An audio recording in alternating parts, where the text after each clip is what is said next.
Hey, it's Mark Wahlberg. Welcome to Click TV. Welcome to Click TV. Hello, welcome back. Oh god, shit, sorry. Hello. We should say good. No. Oh, shit, sorry. Hello, welcome back. Today, we've seen The Hobbit. Yes, we have. We're going to tell you about it. Yeah, but we won't take 3 hours to do it. Did it suck? Maybe. I don't know if that's fair. I mean, okay, this is Peter Jackson going back to Middle Earth. We wanted a different director. It would have been nice. Guillermo! It's been it's been 10 years. I would have liked a different take on this world, but we got Peter Jackson. Yeah. He knows Middle Earth. He wrote the script. Sure he does. Why not? And he gave us a 3-hour movie as 1/3 of a 300-page book. Mm-hmm. That's Discuss. He padded it out, obviously, Yes. with bits from the appendices. Well, I see. I don't mind the additions. The additions. I actually think they're the best part of the film. Yes. These little flashbacks. You're think- like, I remember this 5-minute sequence now. That'll explain lots of things. Well, the problem It's actually really good. is that I think that when you're adapting a book, when you're adapting anything, you're supposed to edit it. You're supposed to take out things and expand other things and make something cinematic. The problem with this is that it's almost page for page and line for line. I mean, there are pages of dialogue that are exactly the same as the book. And Tolkien's verse is great. I mean, I love the way he writes. I think it's very nice for the kind of fantasy setting it has. But I don't need a song about washing up. I just think that as in a 3-hour Anything to make washing up blockbuster easier, epic, Daniel. I don't know. I just think that's a waste of screen time. And I think unless you're a kid who finds the idea of a song about washing up exciting, I don't think anyone else is going to find that interesting. And that's a problem with the whole movie. It's very, very bloated. It has all the stuff you don't need and extra stuff as well. Like it has a new character in the form of Radagast who is fine, but I just think he's a little bit too weird for the film. It has all the stuff with the It White looks Council. too much like a dwarf or a hobbit. Yeah, it's very confusing, and well, all the dwarves look the same. We'll come back to that. So I don't know if this is a good adaptation, insofar as I thought Fellowship of the Ring was one of the best fantasy movies and one of the better adaptations ever, potentially, certainly in the last 10 or 15 years. So that was my major problem with the film kind of going in. It just was a film that felt too much like it was trying to stretch itself to 3 movies.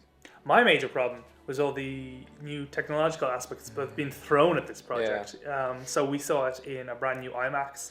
It was in 3D. There was talk about higher resolution for the film. There's 2 projectors to get more light on, and this vaunted 48 frames per second. Yeah.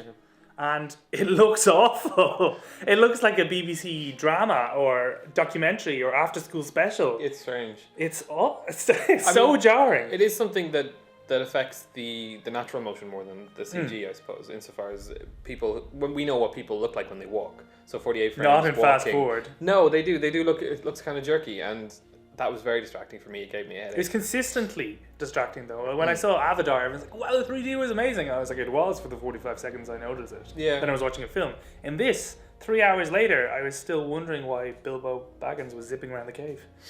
It's a problem, I suppose, and one that maybe some people won't be able to get over, but everyone else I've talked to hasn't even noticed it. Hasn't noticed the extra bits of... Everyone else is crazy. But it makes the CG, which is actually quite accomplished and impressive, but it makes it so jarring because while you might have been, oh wow, there's an orc, cool, now it's like, oh look, a special effect is talking to him. But it's okay, I think, when everything on screen is CG, but when they're interacting with each other, maybe not so much. There's a huge amount of CG in this movie. Kind of Weta and Peter Jackson wanted to go more grounded for the last one, and I think he's just decided that CG can do everything now, like George Lucas. Remember how that worked out?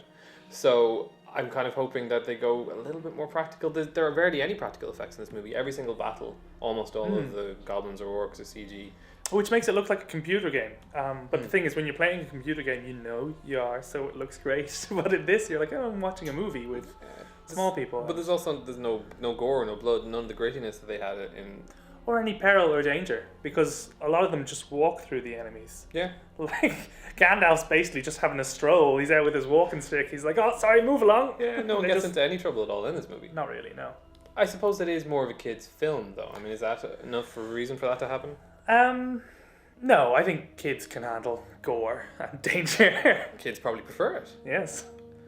Okay, let's talk about some good things. Yes.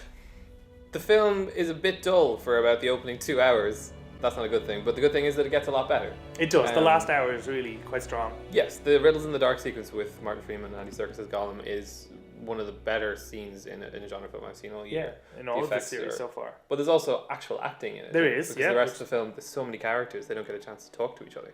So I think that's a standout moment. Yeah, I think it's only marred by the fact that the frame rate makes Gollum, who is by all accounts the best digital creation in cinema history, look just like a special effect. Fake. Well, he is special effect. I know, but like I should be forgetting this when the acting and the drama is so cinema. strong. Yeah, well, I do think it's a kind of a problem when a talky scene between two people is the standout moment in your $220 million blockbuster. True. But like we said, the action was consistent. There was a bit with rock giants, and there was Rock giants. there was an escape platforming scene that kind of looked like Mario Adventure. But very anyway, platformy, yeah. it was very reminiscent of that Mines of Moria scene in The Fellowship of the Ring, which was a good connection to make. And then it ended with a fiery hilltop battle. Yeah, there's a long fight. There's a kind of chase and fight that takes the last 40 minutes or so. That is the film that you kind of wanted the rest of it. Yeah, so it's a satisfying way to end the film, and it gets rid of a lot of the sour taste in your mouth from the start. I do think there's a lot of potential there for the second one. The second one's The Desolation is Small. It's out next Christmas. And because of where this story ends and where the final story has to begin, there's a lot of stuff. Like there's lots of smog. There's I'm really looking forward to seeing Mirkwood because spiders terrify me. And anyway, they also got Lake Town. There's lots of stuff to happen in the next one, so I think it might. I think the most generous thing I could say about this one is that it feels like the hump. We're over the hump. The good stuff is coming now. We've kind of got through the song about Bilbo Baggins and washing up. Please.